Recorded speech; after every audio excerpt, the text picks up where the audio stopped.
नमस्कार, मैं आपका दोस्त गोपाल सिंह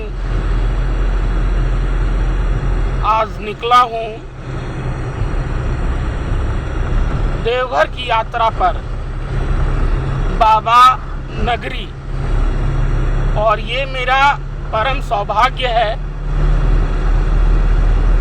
कि हिंदू सनातन संस्कृति का हिस्सा होते हुए देवघर की पावन धरती पर कदम रखने का जो सौभाग्य प्राप्त हुआ है, उसके लिए कहीं न कहीं मैं अपने ऊपर भोले शंकर शंभू का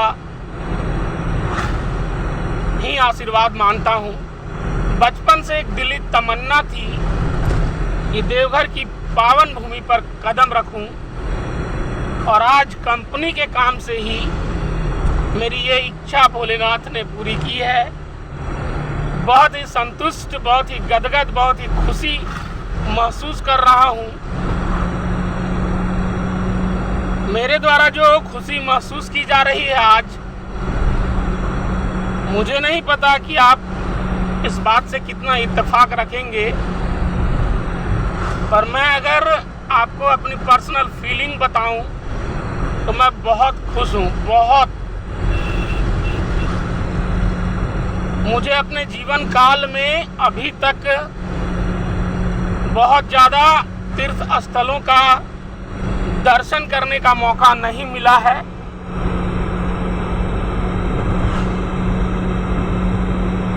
आज देवघर आया हूँ और मन में एक इच्छा भी साथ में लेकर जा रहा हूँ कि कंपनी के काम से ही मेरे पास ऐसे मौके आते रहेंगे जीवन में,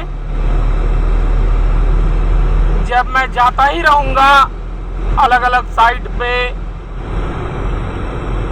किसी न किसी काम से। और आज कुछ सामान लाना था, उसके लिए गया दुमका से देवघर। देवघर में अभी रास्ते से गुजरते हुए, क्योंकि समय कम था तो बाबा के दर्शन नहीं कर पाया, इसके लिए बहुत दुखी हूँ। पर यहीं देवघर के आसपास बासुकीनाथ धाम, त्रिकुट पहाड़, त्रिकुट पर्वत के प्रवेश द्वार के सामने से हमारी गाड़ी अभी गुजरी है। आराम से ब्रेक लगाओ, ब्रेक लगाओ, ब्रेक लगाओ, मर जाएगा। कुछ है, क्या बोलते हैं इसको अंगद? हाँ, सोना गधा। फूक देगा तो पूरा फूल जाएंगे। अच्छा, फूक देगा तो फूल जाएंगे पूरा, और पूरा जलन होगा। अच्छा, जो भी है, इसको भी भगवान ने पैदा किया तो बिना कारण के गाड़ी मत चढ़ा देना कभी। हमें तो एगो जीव नहीं मारता। चलो, तो हमारे साथ जो ड्राइवर हैं अंगद जी, अंगद नाम है इनका, और काम भी है अंगद। यही रहेंगे साथ में और दर्शन करेंगे हम सब। नए नए जगहों का, मंदिर के दर्शन करेंगे और आपको हमारे आने वाले ब्लॉग में दिखाते रहेंगे एक पर एक सुंदर स्थल के बारे में आपको जानकारी देंगे। इसके पहले आप थोड़ा अंगद जी को देख लीजिए। अंगद, थोड़ा हाय करिए इधर। हाय। यही है अंगद जी, बहुत अच्छे इंसान। हमारी सोच मिलती है एक दूसरे से। ये भी हनुमान जी के भक्त हैं और कहते हैं कि एक जीव नहीं मारे हैं आज तक, तो विशेष कृपा है इन पर भी भगवान की, और रहनी भी चाहिए। बहुत तरक्की करें ये। मेरे विचार से तरक्की का मतलब ही पूरा अलग है पूरा दोस्तों। मैं तरक्की को अलग पैमाने से देखता हूँ। ये मेरे पर्सनल विचार हैं। आप चढ़ा दीजिए ना उधर, शीशा एसी चल रहा है। ये मेरे पर्सनल विचार हैं, आपको पसंद ना भी आए। मैं किसी भी व्यक्ति के जीवन में उसने तरक्की की है ऐसा तभी मानता हूं या मानूंगा जब भगवान, अल्लाह या किसी भी धर्म के जो शीर्षतम पूजने योग्य भगवान हैं उनकी कृपा से अगर किसी व्यक्ति का दाल रोटी खुशी से चल रहा है, 2 वक्त का भोजन पूरी शांति के साथ वो कर पाता है, शारीरिक रूप से पूर्णतः जो स्वस्थ है,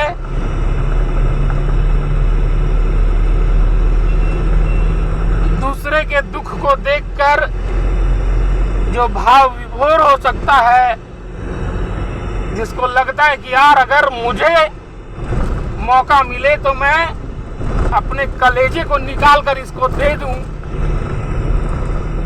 पर इसके दुख को इंस्टेंटली विथ इमीडिएट इफेक्ट अभी के अभी खत्म कर दूं, ऐसी भावना रखने वाले व्यक्ति को ही मैं सफल मानता हूं। कि जीवन का जो मूल उद्देश्य है उसको इस व्यक्ति ने पूरा किया है, जिस उद्देश्य के लिए इसकी सृष्टि हुई है, इसको बनाया गया है, एक शरीर रूप दिया गया है और इस धरती पर भेजा गया है कि जाओ और मेरे मैसेज को जन जन तक पहुंचाओ। जो ये काम कर रहा है मेरे पर्सनल विचार से वही सबसे सफल व्यक्ति है। अकाउंट में 10 करोड़ बैलेंस जिसने जमा कर लिया है और ये सारी चीजें नहीं हैं जिसके जीवन में जो सेवा करके जिसको खुशी नहीं मिलती है, जिसको अपने माता पिता की सेवा करने में आनंद नहीं आता है, जिसको पूरे परिवार समाज के साथ बैठकर साग रोटी ही हो खाने में मजा नहीं आता है,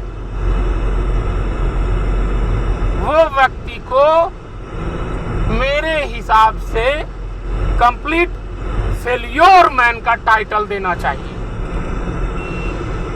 मैंने आपको पहले ही कहा है बंधु मित्रगण कि ये मेरे पर्सनल विचार हैं, मेरे मन से निकले विचार आपके लिए एकदम अलग हो सकते हैं। आप इस विचार से इत्तेफाक रख भी सकते हैं और नहीं भी रख सकते हैं। आपको ऐसा भी लग सकता है कि क्या फालतू बकवास हो रहा है यार, पर मेरे मन से यही बातें निकल रही हैं अभी और इस ब्लॉग में मैं यही सारा कुछ बोल रहा हूँ। इसके लिए कोई पूर्व नियोजित तैयारी नहीं की है मैंने। बाकी वीडियोस जो बनाते हैं यूट्यूब पे मैं उनको गलत नहीं कह रहा हूँ, सब सही है।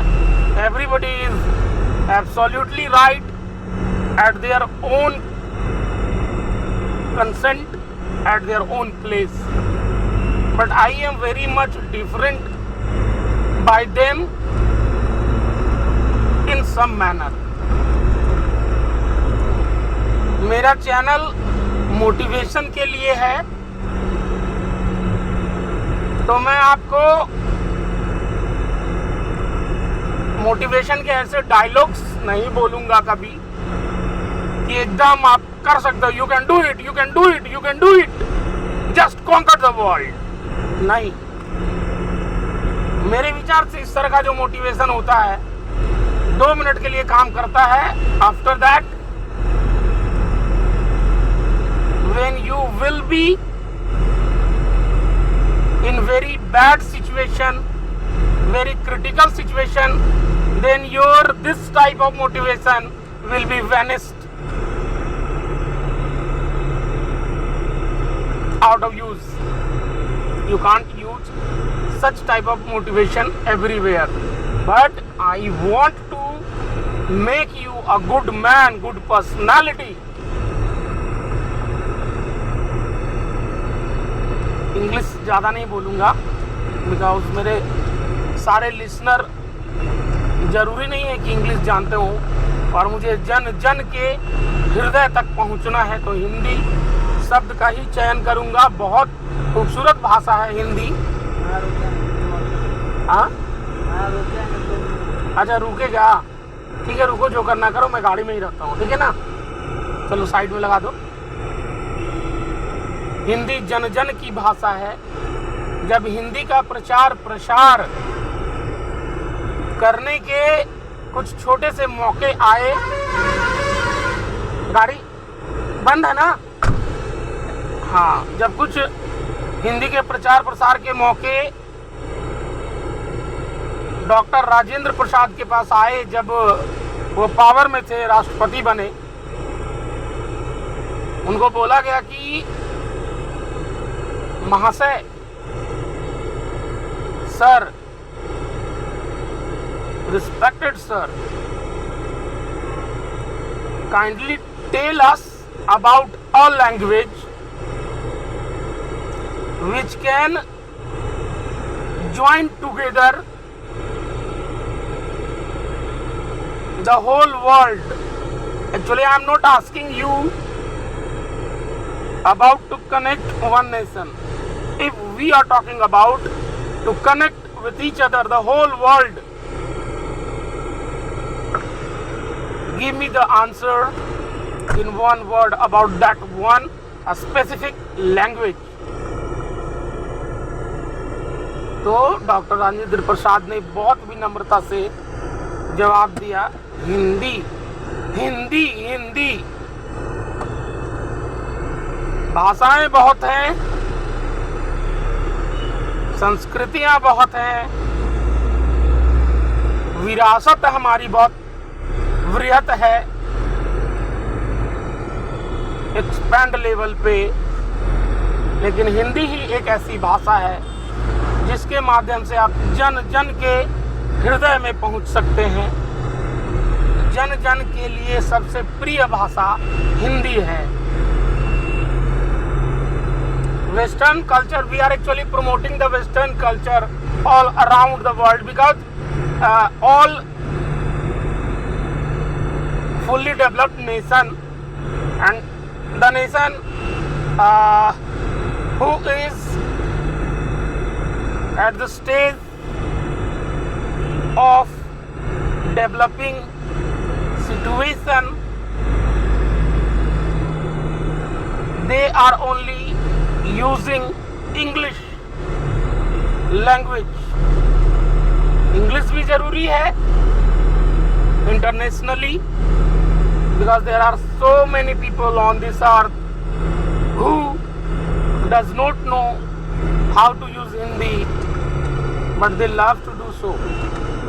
जब एक विदेशी हिंदी भाषा में कुछ बोलता है ना, आपके पहचान के हैं? ठीक से कहाँ के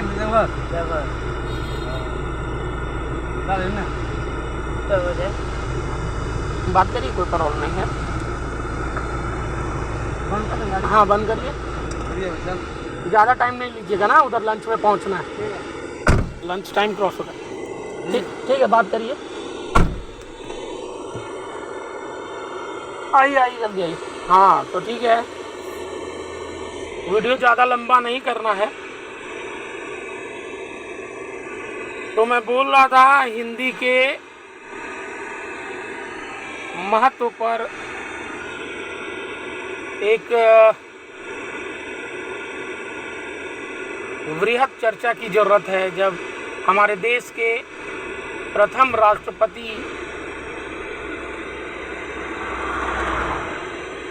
डॉक्टर राजेंद्र प्रसाद जी ने इसकी वकालत की है कि हिंदी शब्द का ही ज़्यादा इस्तेमाल होना चाहिए, तो इसकी गरिमा को देखते हुए इस हिंदी शब्द के प्रचार प्रसार पर सबको ध्यान देना चाहिए। मैं इंग्लिश में अच्छा नहीं भी होऊंगा तो इसमें कोई परेशानी नहीं है, वो मेरा मदर टंग नहीं है। मैं सीख रहा हूँ, सीखता हूँ, जीवन पर्यंत सीखने की जो प्रोसेस है, प्रक्रिया है, वो चलती रहेगी। उसमें मैं बहुत सफल नहीं भी हूँ, 100 आउट ऑफ 100 ना भी ला पाऊँ मरने तक, आई डोंट केयर।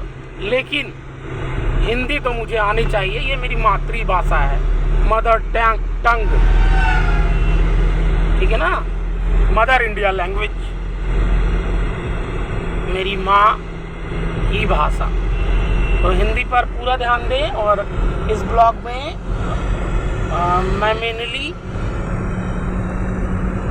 देवघर, बाबा नगरी, बासुकीनाथ थाना इधर अंगद, बासुकीनाथ, त्रिकुट पहाड़ और भी बहुत सुंदर सुंदर जगह, ये हमारा सौभाग्य है कि हम एक ऐसी संस्कृति का हिस्सा हैं जहां पर कोई भी काम हाथ जोड़ के करवाना हम पसंद करते हैं, हाथ तोड़ के नहीं। उतनी शक्ति महादेव ने अपने हर भक्त को दी ही दी है कि वो 1-2 लोगों के हाथ तो तोड़ ही सकता है,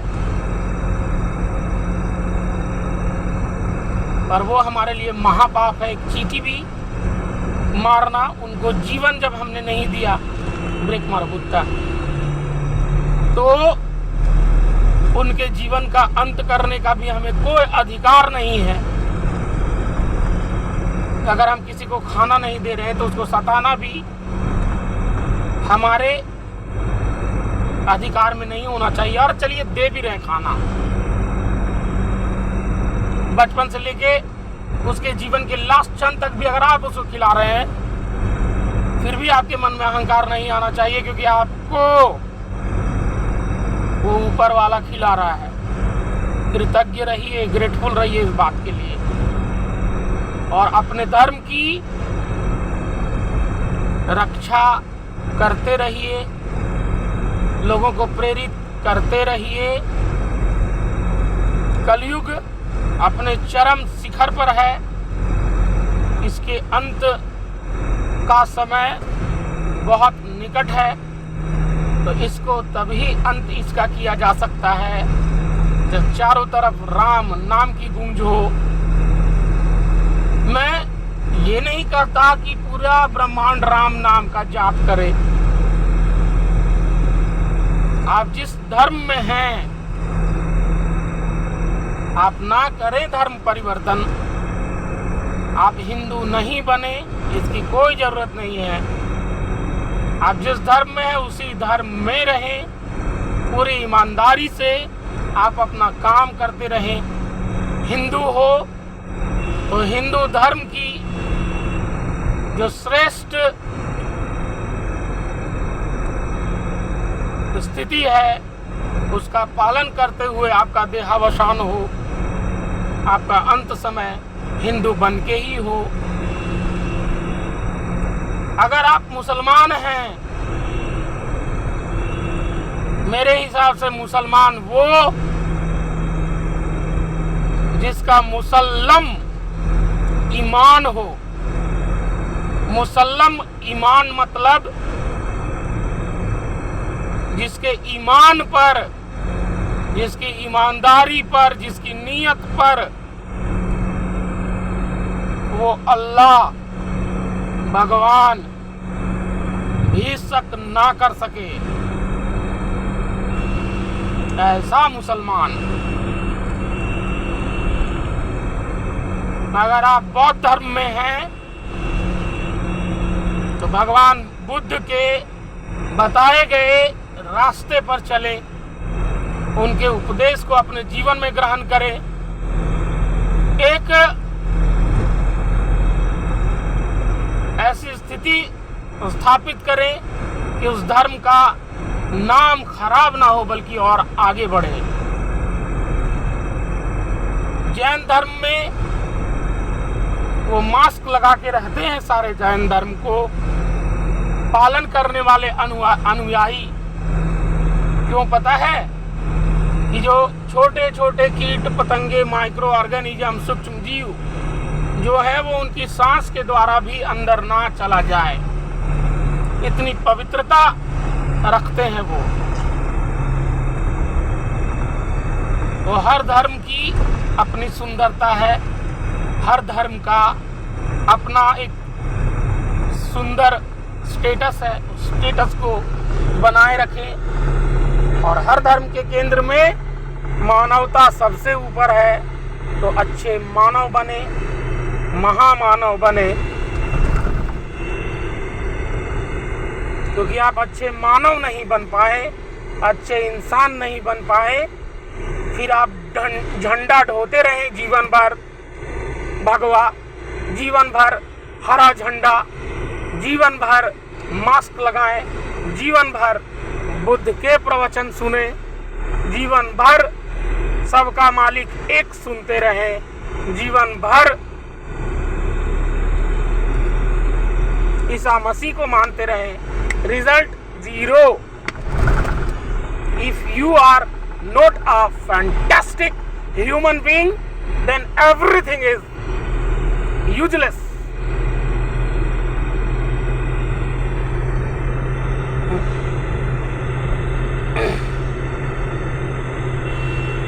बहुत ज़्यादा बोल दिया हूँ तो उसके लिए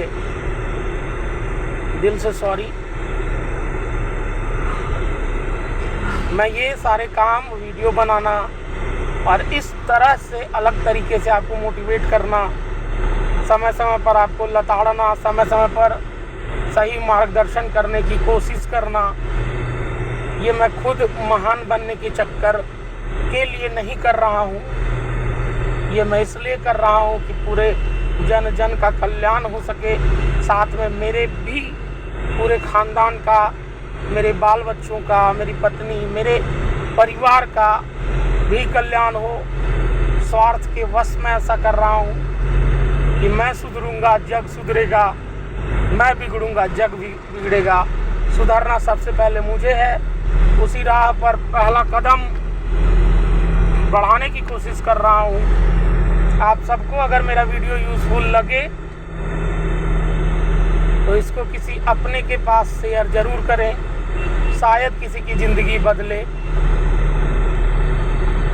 अगर एक व्यक्ति का भी मेरी बात सुनकर ज़िंदगी बदलता है, उसके जीवन में कुछ परिवर्तन होता है, तो मैं अपने इस पूरे जन्म को धन्य समझूंगा और मैं बहुत कृतज्ञ होऊंगा हमारे परमपिता परमेश्वर हर हर औघड़ दानी का कि उन्होंने मुझे मनुष्य जन्म दिया, ऊंचे कुल में जन्म दिया, ऊंचे खानदान में जन्म दिया।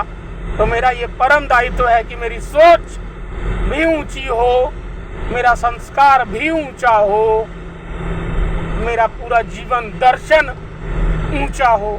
मैं कोई ऐसा नीच कर्म कभी ना करूं जिससे समाज को गलत मैसेज जाए। मेरे खुद के पिताजी ने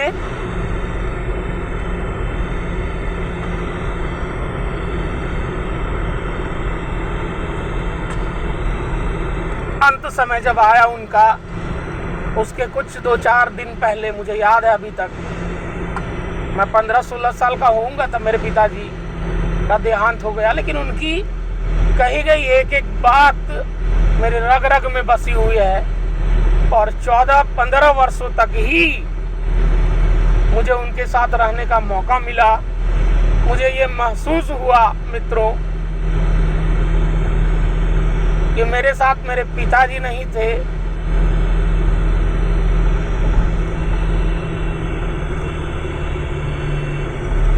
भगवान थे।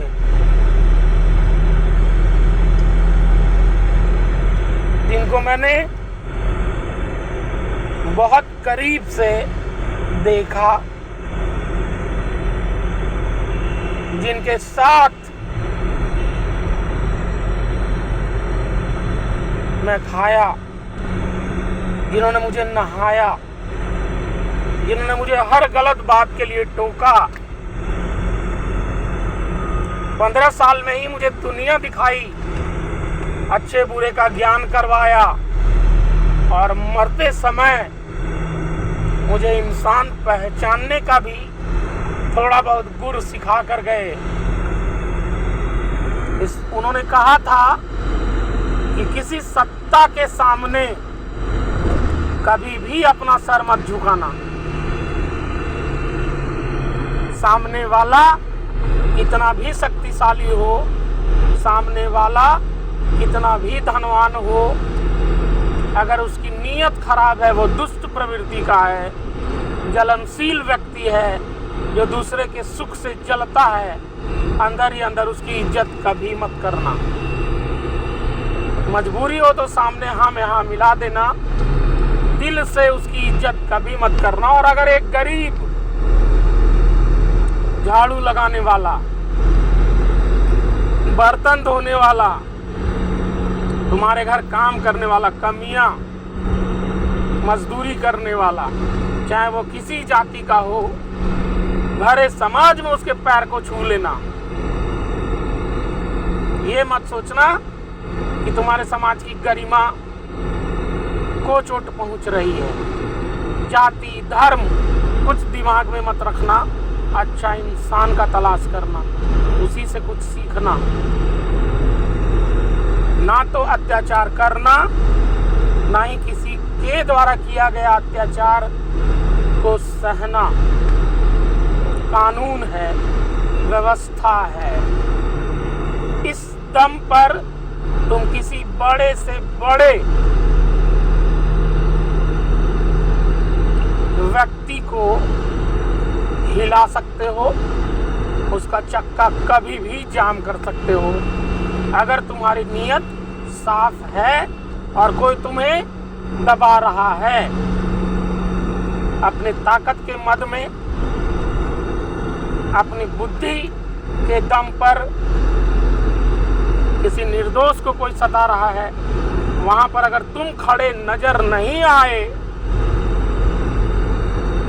किसी भी प्रकार से, तो मैं समझूंगा कि तुम्हें जन्म देना, एक एक निवाला अपने हाथ से दाल सब्जी डालकर मिलाकर खिलाना व्यर्थ चला गया। उसी कदम उन्हीं के कही गई बातों पर अमल कर रहा हूं और मरते दम तक करता रहूंगा। मुझे कोई फर्क नहीं पड़ता कि आप मुझे क्या रिजल्ट देते हो। आप मुझे 0 मार्क्स देते हो, मुझे रत्ती भर भी उसके लिए कोई फर्क ना तो कभी पड़ा था, ना ही आगे पड़ेगा। आप मुझे भर भर के गालियां देते हो, तब पर भी मुझे खुशी होगी। मुझे अंतरात्मा से ये महसूस होता है कि मैं एक अच्छे राह पर हूं। आएंगी ठोकरें, सहना पड़ेगा अपमान, सहनी पड़ेगी तकलीफ। बहुत ऐसे बुरे हालात भी आ सकते हैं मेरे जीवन में जब मैं भिखारी हो जाऊंगा, कुछ नहीं रहेगा मेरे पास। पर उस स्थिति में भी कहीं किसी होटल में जाकर प्लेट धोऊंगा, उसी से जो 100-50 रुपये मिलेंगे उसी से आटा चावल खरीद कर खाऊंगा और पूरी गरिमा के साथ जीवन यापन करूंगा। क्योंकि मुझे अपने पिताजी को जवाब देना है उधर जाके। 30-32 साल का जीवन जी लिया है मैंने, अब नहीं पता कितनी सांसें बची हैं, पर मैंने उनके द्वारा कही गई एक भी बात को अभी तक पूरा नहीं किया है। वो सब कुछ करना है अभी और करूँगा ही करूँगा। आप मुझे नहीं रोक सकते। पूरी दुनिया में जितना ताकत है सब मिल के लगा लीजिए। मेरा परम दायित्व, परम कर्तव्य वही है जो मेरे पिताजी ने मुझे कह के सुनाया है अंतिम समय में। तो आप सब भी नेक राह पर चलें, क्योंकि जब साथ जाएंगे मित्र यहाँ से आप, तो बेईमानी से कमाया गया ना तो आपका कोई धन वहाँ जाएगा, ना तो आपकी इज्जत जाएगी, ना तो आपका प्रतिष्ठा वहाँ पहुँचेगा, ना तो आपका स्टेटस, ना तो आपके टाइल्स मार्बल लगे घर, ना तो एसी वाले कमरे। खाली हाथ आए थे, खाली हाथ ही चले जाएंगे। तो जीवन में कुछ ऐसा करिए कि 10, 2, 4, 5 लोगों का आशीर्वाद लेकर जाइए अपने साथ, जो जाने अनजाने में आपके द्वारा जो पाप कर्म हुए हैं उनकी कुछ भरपाई हो जाए, लिखे हुए कुछ मिटे आपके पाप। इसके लिए कुछ अच्छा जरूर करिए। झूठ मूठ का अहंकार मन में बिल्कुल मत रखिए। आपके द्वारा आपसे ज़्यादा सुपीरियर करोड़ों लोगों को इस धरती माँ ने, उस परमपिता परमेश्वर ने अपनी हाथों से गढ़ा, बनाया, एक एक चीज़, एक एक सेल, एक एक टिश्यू, फिर इसे मिट्टी में राख बने पड़े हैं वो सारे लोग।